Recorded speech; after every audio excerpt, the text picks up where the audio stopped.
That's what I worry that we're losing in venture. It's either you're instantly 10 million in ARR 2 weeks in, or like nobody cares. Well, not every good business follows that trajectory or looks that way. And this is sort of the cold water I've had to explain to some of our founders in our portfolio. In order for like substance to matter, you have to have people who are looking for and investing in substance. Otherwise, you're just yelling into the wind.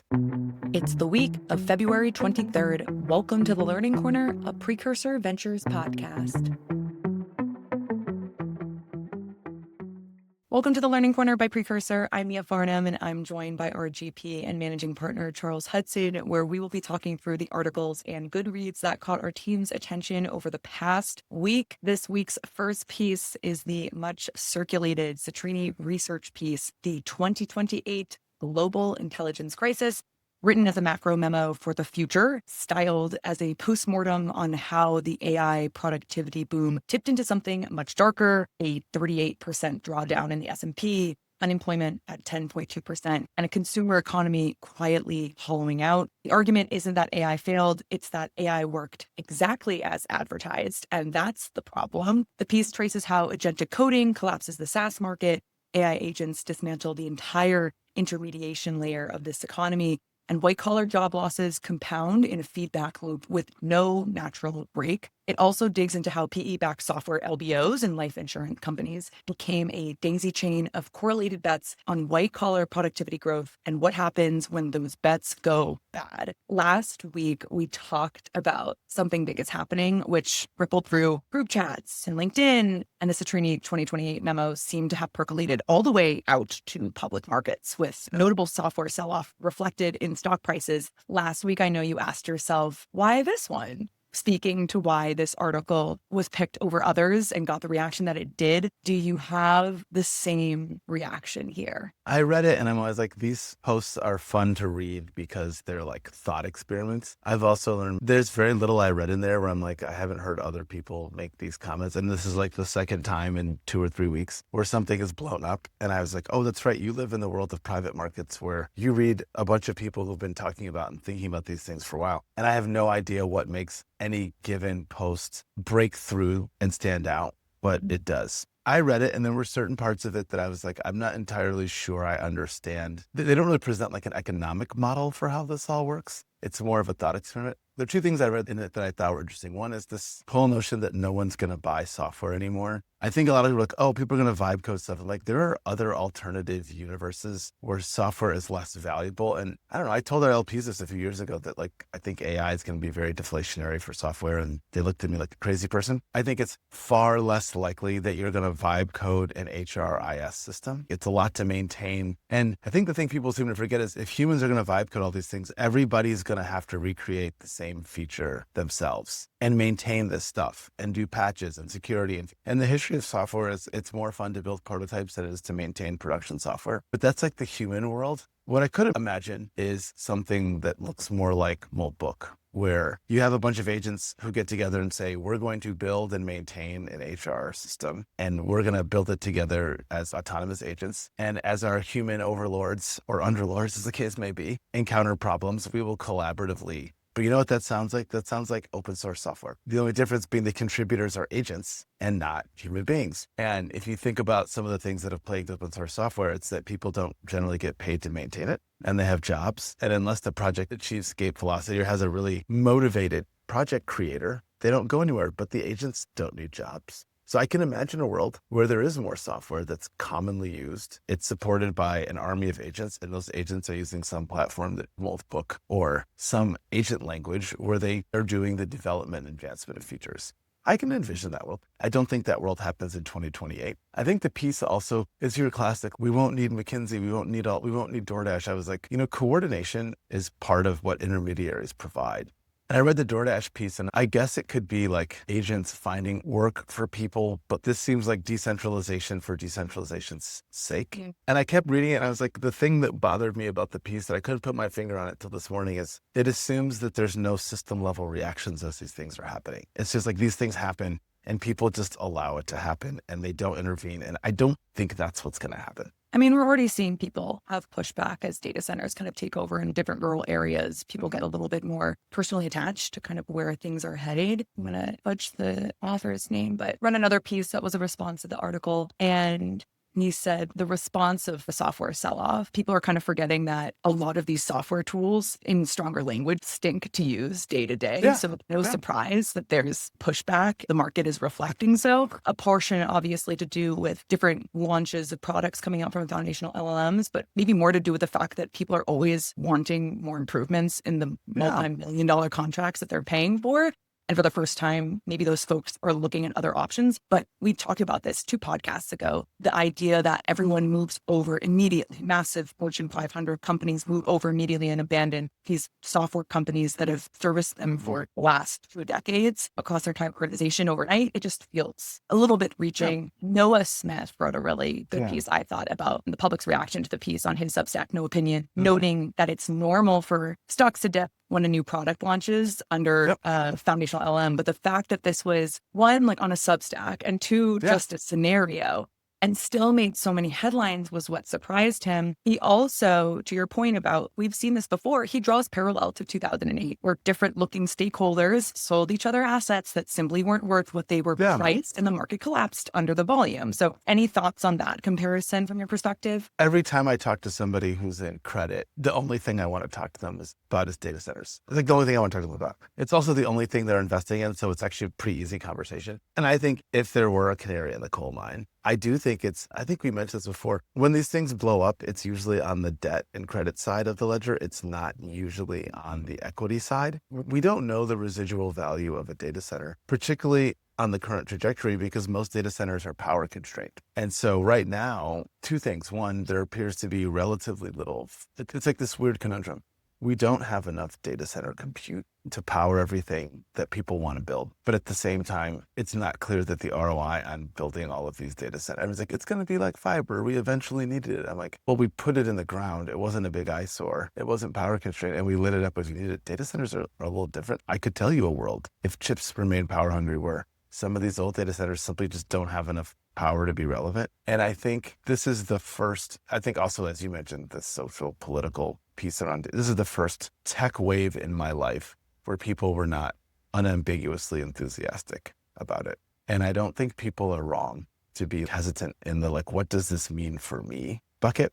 And I do think AI is going to reshape some political alliances in terms of like who's for it and who's against it. So I don't know. I think a lot about all of the credit bets are being placed mostly on data centers, and that scares me a little bit. And again, similar to what Will talked about in Tool-Shaped Objects last week that we featured, the piece did exactly what it was designed to do, which was to get everyone talking about, where do I fall in this chain? The answer was everyone is impacted and it eventually will come for you. I mean, they walk through kind of like the drawdown on consumer spend. Eventually, like no one will have enough money to be able to buy anything. So even if you sell a CPG product that no one will want, or a luxury good that's made by hand, like you will be affected as well.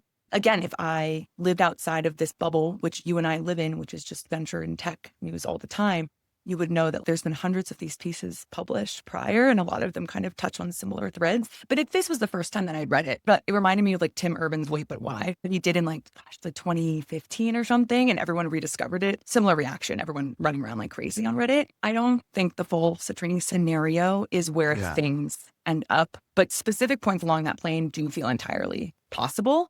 But as early stage investors actively funding in technology that could accelerate parts of this, do we have an obligation to think about what we fund and what we don't? I know that there are specific buckets that this definitely impacts, that we don't place enough capital in to move the needle as heavily as in credit. But did you have any thoughts on that? I talk to our LPs a lot. My view is investing is like voting for a version of the world that you want to see exist. So every time we make an investment, I always ask myself, do I want this version of the world to exist? And there are some very relevant, interesting technology areas. I'm far less interested in prediction markets than a lot of my friends. I think it's mostly speculation and gambling. And does it sometimes reveal interesting information? Yes. I'm just not interested in that version of the world. And I don't say that to judge people who are. I'm just like, that's not something I want to usher in. So I'm not going to put my money behind it. And it doesn't matter, to your point. There's plenty of people who do want to see that version of the world exist, and I'll let them fund that stuff. But I do think you can't have it both ways. You can't say, I don't care about the social impact or it's not important. And then when it happens, be like, I'm shocked. I'm shocked that there's gambling. You can't have it both ways. So I just find it's easier to just say, look, you're putting people in business to achieve their vision for the future. Just make sure that you're interested in the version of the future world that they're describing.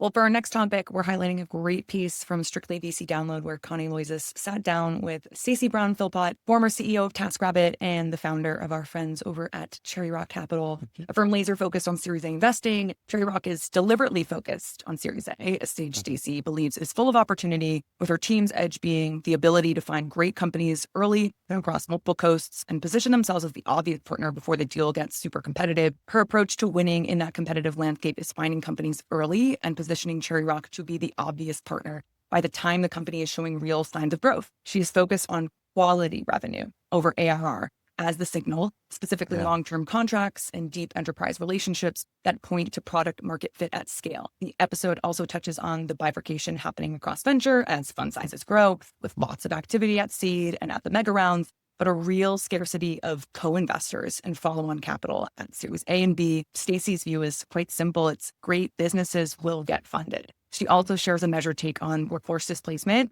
noting that most founders she speaks with are focused on workforce enhancement, and that she believes we are still years away from true displacement being a real concern. Stacey's framing of quality revenue over ARR as the signal for Series A traction is something we've talked a lot about before when we've talked about like experimental ARR. It seems like years ago when we used that. What can we do to position our founders to lead with real metrics, even when it can be tempting to lean on something a bit more glamorous but fleeting? I find myself having conversations with our founders all the time of like, where can we strike the balance of making sure that you're competitive enough, knowing the types of more glamorous metrics that are getting tossed out there, but also being true to the true traction that you have and not over embellishing. I listened to this and I thought about two things. One is, as we have this great pulling apart of venture between big firms and little firms, the question is, well, what does it mean to be in the middle? And I think Stacey's got some good arguments. And I do think there are going to be companies that are not immediate vertical rocket ships that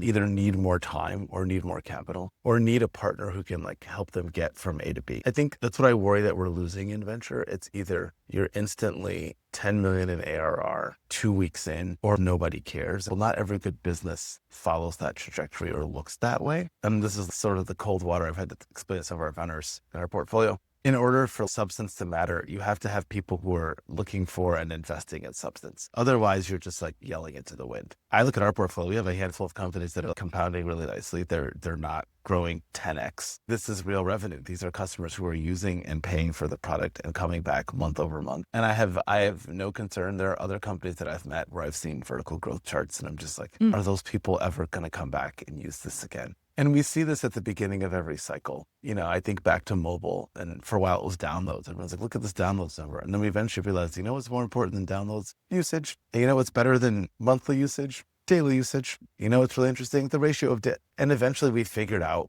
what mattered. And before we figured out what mattered, a lot of people blew a lot of money on things that ended up not mattering. I'm certain we are doing the same thing in AI right now. And we will look back in a few years and say, wow, some of that stuff was substantive and real. And some of that stuff was selling $1 of compute for 75 cents. And it shouldn't be shocking that if you're giving away money, people will beat a path to your door.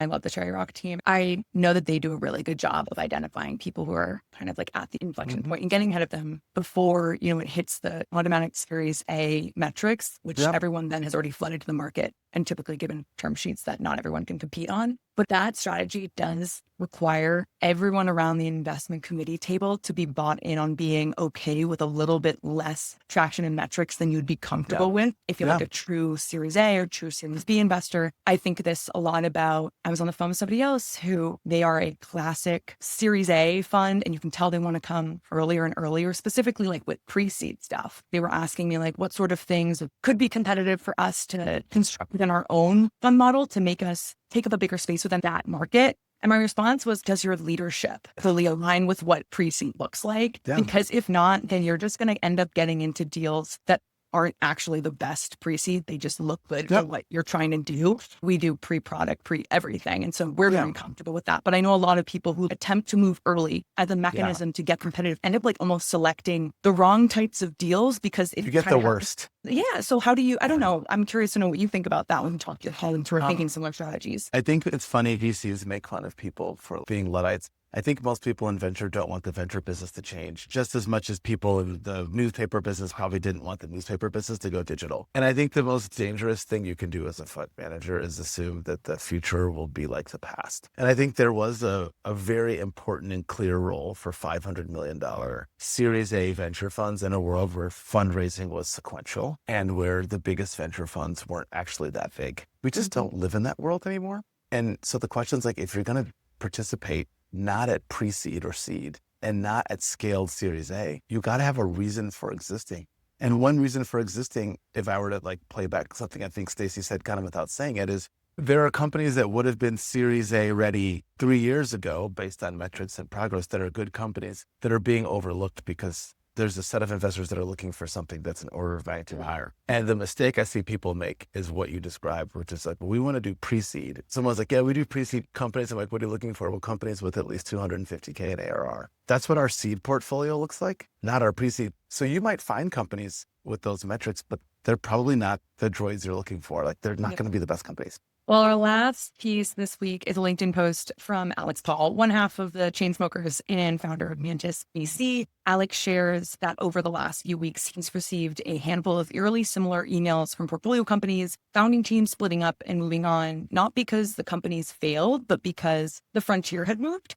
These are mostly 2021 vintage companies that tried to adapt AI, some really thoughtfully and some by just bolting it on. And now the founders are staring at a brutal opportunity cost question, watching entirely new categories get created in real time with teams shipping faster than ever and ARR curves going parabolic, optimizing an older business no longer feels like the best use of their time and ambition. Alex frames it not as a failure, but as a first principles moment. Sometimes the right move is admitting you gave it a real shot, we learned a lot, and now it's time to go build the thing you actually want to wake up thinking about again. Charles, how often are you seeing this type of behavior across our portfolio or with founders that you know personally? And for those conversations, how do you make the decision between encouraging the pivot or abandonment altogether, or encouraging them to see their original idea through, especially with the market that we exist in today? I just think as an investor, you can't make somebody keep going. So usually if someone tells me like, oh, we want to quit, I'm like, well, it sort of doesn't matter why, unless I think they're just tired and they need a break. I'm like, okay, you've decided to quit, as is your right to do so. And so I think there's something even more, I don't know if it's troubling, more interesting that I've seen lately, Mia, which is I've seen brand new companies breaking up quickly, like 6 months in. And I've talked to a lot of them. And in many cases, the pace of AI development is such that the founding principles for the company, a new model release comes out, a new technology development happens. And these folks are instantly like, oh, the whole reason we started this company is now in peril. And the question is like, what do we do? And in many cases, there is not agreement on the answer to that question. One person's like, I think we should go left. The other person's like, I think we should go right in response to this development. I'm seeing a lot more team breakups, but it used to be that the team breakups were more interpersonal conflict or like significant differences in strategy. And now I guess what I'm seeing more of is variable perspective on how to respond to the changes in the AI ecosystem and a lack of agreement about both the optimal response and the severity of the threat of something. And in many cases, like we just had a brand new team that recently just announced a seed round that's maybe a 9-month-old company. Co-founders are parting ways, largely over a disagreement in sort of what all these AI developments mean for their strategy. So that's fascinating. Alex is usually talking about this in the terms of like successful Series A or Series B companies, but we're also seeing this happen right away just with the current market. Last question here. There's something in this post about the relationship between excitement and output that I find quite interesting. Founders having fun building again actually produces perhaps meaningfully better companies. Do you believe that's true? And If so, what does it mean for you on how you evaluate founding teams going forward? I'm thinking about conversations that I've had with almost a lot of like repeat founders Yep. who are so pumped to get back into this market and like build again quicker and leaner. And then sometimes when I hear of their ideas, I'm kind of surprised with what they've chosen to spend their Yeah. time on. It's so funny. Yesterday, I was talking to one of our portfolio founders. This is someone who I am now working with for the third time. And we were talking and he was showing me a demo. I was like, I've never worried about speed and velocity with you. That's never been an issue. And he kind of laughed and he goes, we use our own product every day. I go, what do you mean? He goes, well, it's hard not to feel urgency when you're using your own product every day and you see something wrong. The desire to fix it is really strong. And he's like, I don't know how you can have the same level of urgency for a product where you don't have a connection, either to the customer or to the problem. And I was like, I wish I could teach people to be more urgent. He's like, you probably can. I'm like, I know. And he's like, well, we simply care because we are part of the audience. And I think we talk a lot about how that can blind you as a founder. I think it can also be incredibly motivating. And so we've had a few founders where sometimes I'll ask them like, do you even care about this problem anymore? I don't want to be rude. And sometimes they're like, no, but like I signed up to help these poor tax accountants do ledger reconciliation and I can't fake my enthusiasm anymore. And so my hope is that everybody gets to work on something that they're excited about. It doesn't have to be because it's like a glitzy, glamorous thing, but it's because it's meaningful to them. That does seem to produce better outcomes. Well, we are all out of time today. Thank you, Charles, for jumping in. I know you're traveling. Thank you to our listeners for hopping in as well. Please like and subscribe, and we'll talk with you all next week. Thank you. Bye.